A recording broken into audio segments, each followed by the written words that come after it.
Tu vois, il y a des gens qui ont une scolarité tranquille, et puis à nous, ceux qui ont dû faire du calcul mental avec un cerveau en veille, survivre aux exposés avec des moyens dignes de la préhistoire, et comprendre la chimie comme si c'était une langue extraterrestre.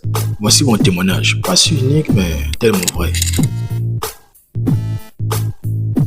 Alors voilà, après la philo, cette matière où tu pouvais littéralement philosopher dans le vide et gratter une bonne note en étant à moitié fou, il y avait les autres matières, et là, c'était moins drôle.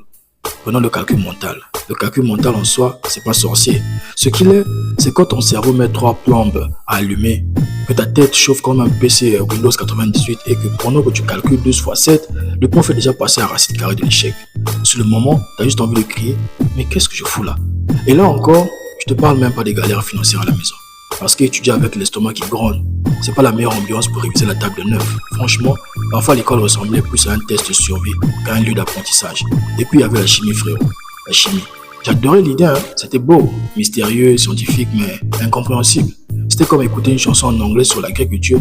Tu piges rien en paroles, mais tu pleures quand même. Voilà la chimie pour moi. Les exposés, une autre histoire. On te donne un thème, tu dois venir parler devant tout le monde avec comme support un vieux tableau et une craie cassée. Je me rappelle d'un sujet tellement compliqué que j'ai dû insérer des textes de rap dans mon argumentation pour que ça passe. Résultat, le prof de philo a adoré. Le prof de français, lui, m'a regardé comme si j'avais insulté Victor Hugo. Mais bon, au moins en philo, t'as une chance. T'es incohérent, tant mieux, ça fait réfléchir. La pensée qui pense à la pensée est une pensée pensée. Voilà, 14 sur 20. En revanche, les dictées, c'était un autre niveau.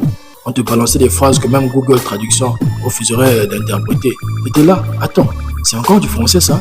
Et évidemment, tu finissais avec un 0 en orthographe, mais heureusement tu avais un 10 sur 10 aux questions pour éviter la noyade. Bref, l'école chez nous, c'était pas l'école, c'était la jungle.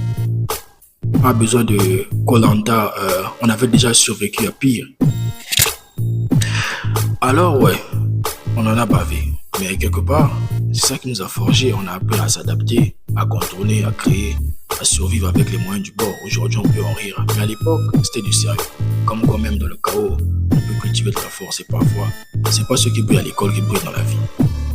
C'est ceux qui ont survécu aux dictées, aux équations impossibles et à l'incompréhensible mélodie de la chimie. Si t'as aimé, abonne-toi et surtout, n'oublie pas, on n'est peut-être pas né dans les meilleures conditions, mais on est sorti avec les meilleures leçons. C'était Testagay.